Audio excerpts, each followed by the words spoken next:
राज्यातील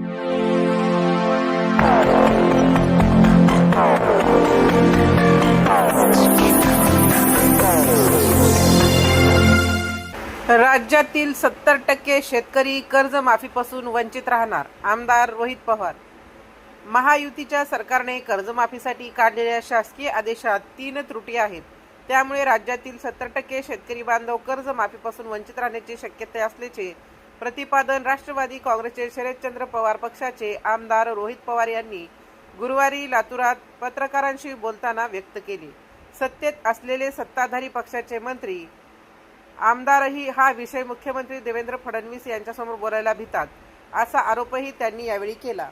शेतकऱ्यांच्या कर्जमाफीच्या प्रश्नावर आपण देवभूमी पंढरपूरमध्ये अन्नत्याग आंदोलन केले तेव्हा शासनाने 22 जूनच्या आधी वेळ देण्याचा शब्द दिला होता. हा शब्द आतापर्यंत पाळला गेला नसल्याचे सांगून आमदार रोहित पवार पुढे म्हणाले की या प्रकरणी सरकारकडून थातूरमातूर उत्तरे देऊन वेळ मारून नेण्याचे काम केले जात आहे. शासनाकडून कर्जमाफीच्या संदर्भात ठोस शब्द मिळाल्याशिवाय आता आपण थांबणार नाही. याच कारणासाठी आपण मराठवाड्यात दौरा करून शेतकऱ्यांशी बोलत आहोत. राज्यातील अनेक जिल्ह्यात अशा प्रकारचा गोंधळ चालू आहे.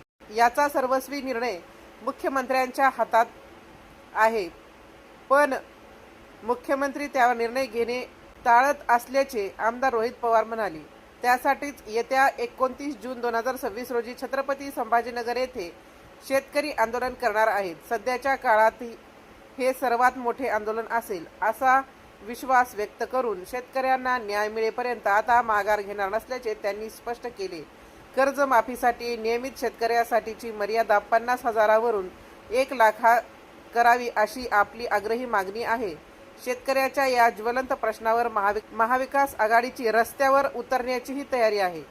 मागच्या वर्षीच्या अतिवृष्टी काळात नुकसानग्रस्त शेतकऱ्याला शासनाने 31,000 कोटीचे पॅकेज घोषित केले होते. त्यापैकी शेतकऱ्यापर्यंत 12 ते 15 कोटी रुपये पोहोचल्याचे आमदार रोहित पवार यांनी सांगितले.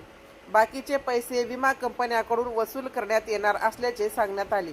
प्रत्यक्षात मात्र शासनाने विमा कंपन्यांचा फायदा बघितल्याचा आरोप त्यांनी केला.